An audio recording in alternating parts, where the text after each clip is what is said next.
Reims, madrugada do dia 7 de maio de 1945. Apesar de já ser primavera, uma chuva fina e gelada acentuava o ambiente lúgubre de uma cidade que, como tantas outras, sofrera os martírios de uma guerra longa e cruel. Mas todo esse sofrimento estava prestes a terminar. No prédio do Collège Technique Moderne da Rua Lesage, há algum tempo transformado em quartel-general das forças aliadas na Europa, havia uma agitação contida. Alguns repórteres militares haviam sido admitidos e preparavam suas câmeras quando, numa pequena sala do primeiro andar, sentaram-se frente a frente, numa mesa de 6 lugares, o general americano Walter Bedell Smith e o general alemão Alfred Jodl. A cerimônia marcava a rendição incondicional das forças alemãs e, praticamente, determinava o fim da guerra. Mas não era tão simples assim. Os soviéticos, que haviam suportado a parte mais cruel da maldição que se havia abatido sobre grande parte do planeta naquela primeira metade dos anos 1940, não estavam presentes. Para fazer valer mesmo a paz, exigiam eles, só com outra cerimônia, e em Berlim. Se você gosta desse canal, por favor, inscreva-se se ainda não o fez, divulgue, comente, compartilhe. Vamos ver se nós conseguimos sensibilizar o algoritmo do YouTube e fazer com que o canal ganhe mais visibilidade. Não se esqueça também de apertar o sininho para receber as notificações e, muito importante, dar o seu gostei ou não gostei. Muito obrigado.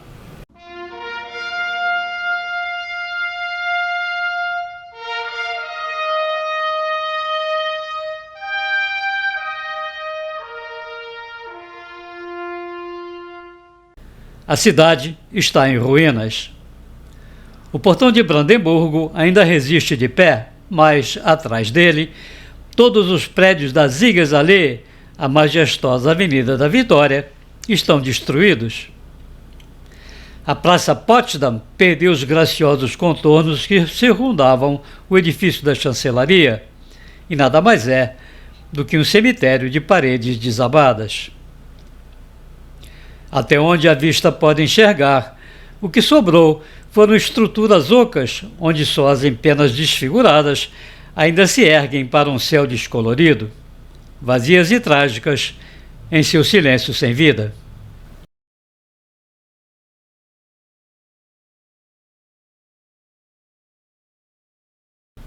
As pessoas, entretanto, resistem.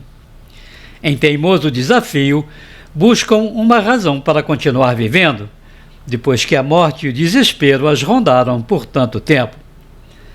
Fazem fila para resgatar a pouca água que ainda resta, andam a pé ou de bicicleta para fazer ressurgir algum ofício, encontrar alguma comida, abrigar-se à noite. Quase só há velhos, mulheres e crianças. Têm o olhar duro. Os velhos não sabem explicar como escaparam enquanto uma juventude inteira desapareceu. As mulheres são viúvas e foram, em sua maioria, estupradas por conquistadores sedentos de vingança. As crianças são órfãs. Nada esperam. Em Berlim, é maio de 1945. Para a Alemanha, é o ano zero.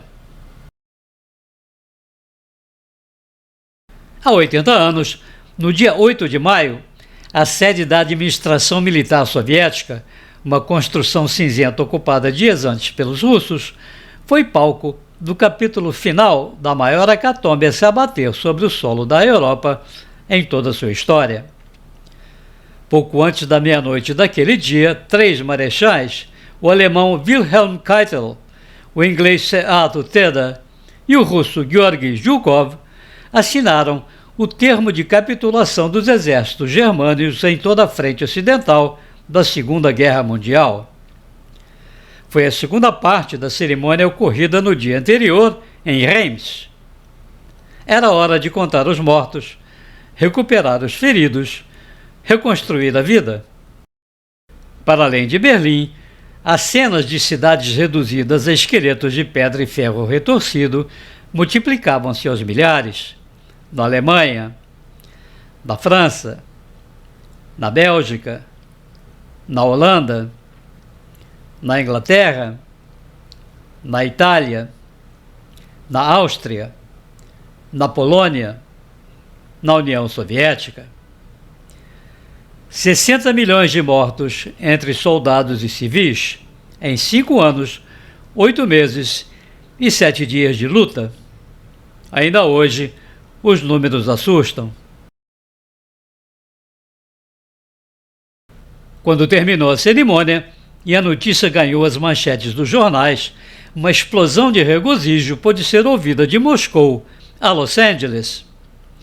O riso franco do alívio e as lágrimas da alegria desenharam em milhões de rostos a esperança de que isso não mais se repetiria. Nunca mais. O preço fora alto, muito alto. A lição tinha de ser aprendida para sempre. Cada vez mais, com o passar do tempo, os historiadores parecem concordar com a interpretação de que a guerra entre 1939 e 1945 nada mais foi do que a segunda fase de um conflito iniciado em 1914.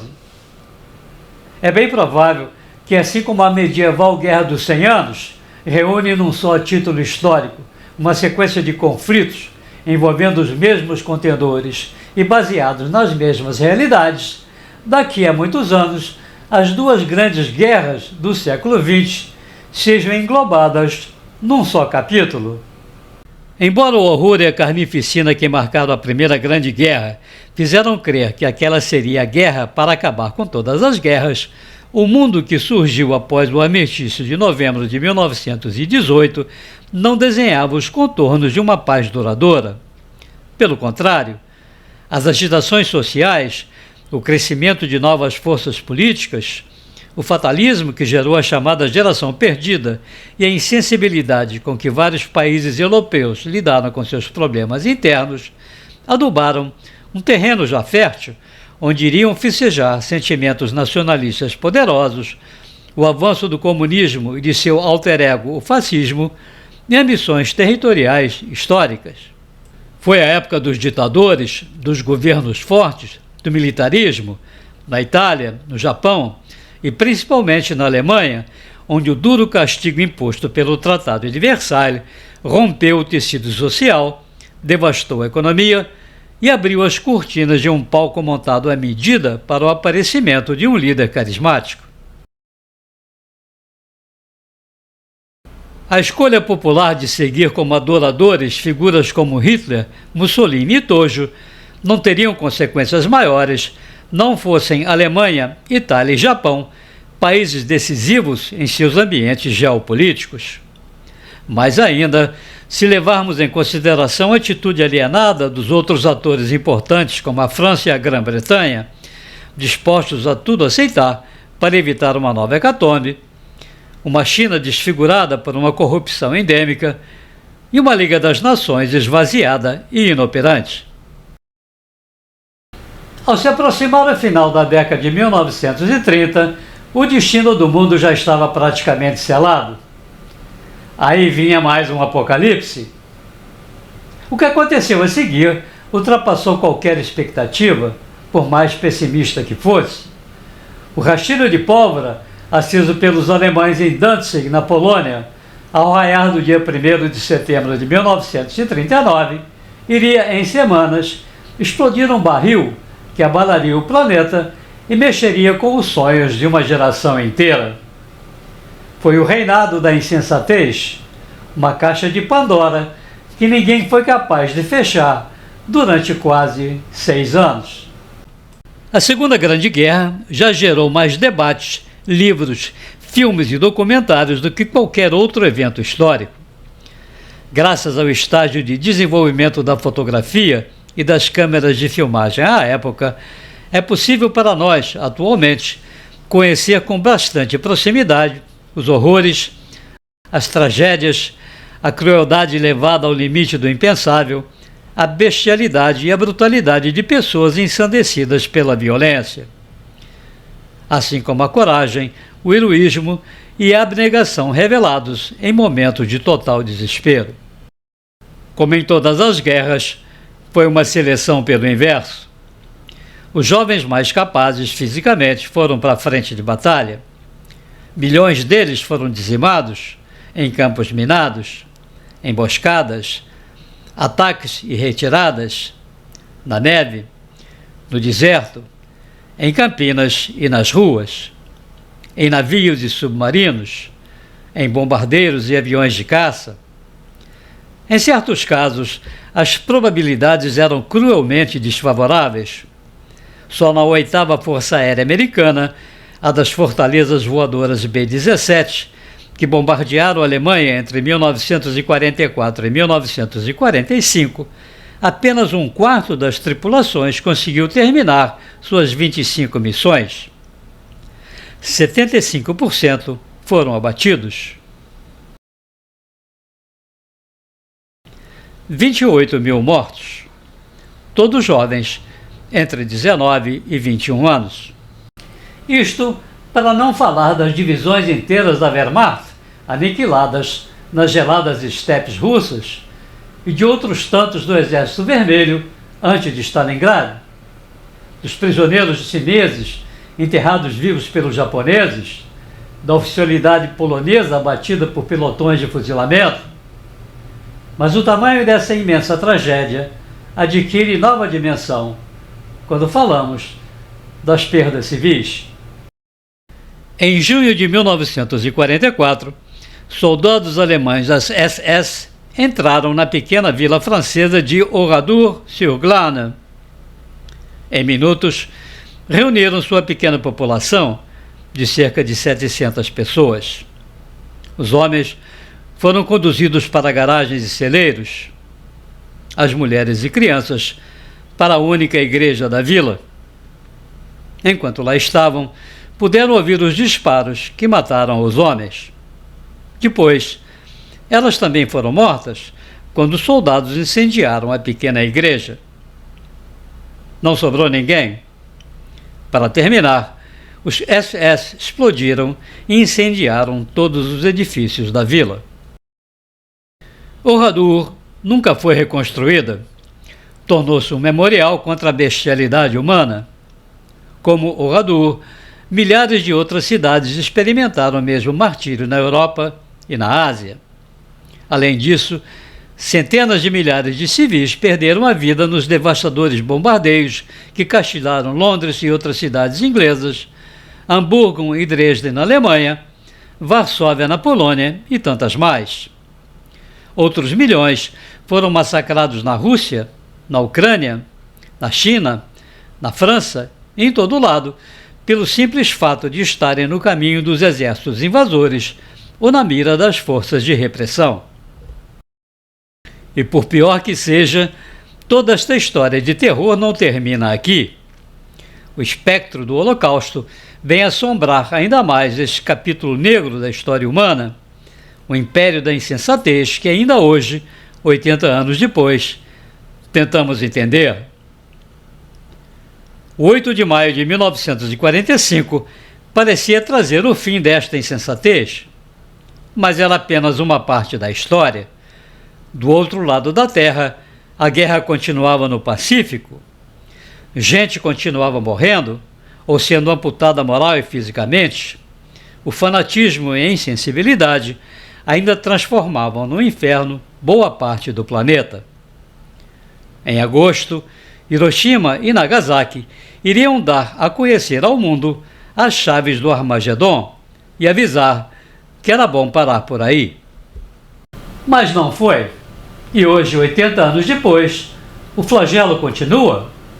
O fim da Segunda Grande Guerra acabou sendo o prelúdio da Guerra Fria, e que só não esquentou porque o balanço nuclear o impediu. Foi o medo, não a razão. Mesmo assim, as famosas guerras convencionais, tão impiedosas como quaisquer outras, não param de acontecer. Coreia, Vietnã, Oriente Médio, Malvinas, Síria, Afeganistão, Balcãs, Biafra, Ultramar Português, Iraque, Gaza, Ucrânia.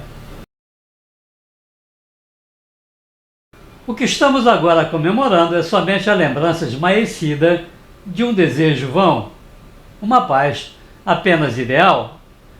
Nosso DNA agressivo não nos deixará torná-la realidade. Somos ainda o primata das cavernas e a única lei internacional que reconhecemos é a do porrecho maior. Em 1955, 10 anos após o 8 de maio, o compositor americano Pete Seeger compôs Where Have All the Flowers Gone?, cujo último verso pergunta "Oh, when will they ever learn?", quando aprenderão? Num detalhe irônico do destino, para compô-la, Seeger baseou-se em Koloda Duda, uma tradicional canção folclórica ucraniana. Espero que tenham gostado deste vídeo. Muito obrigado, um grande abraço e até a próxima!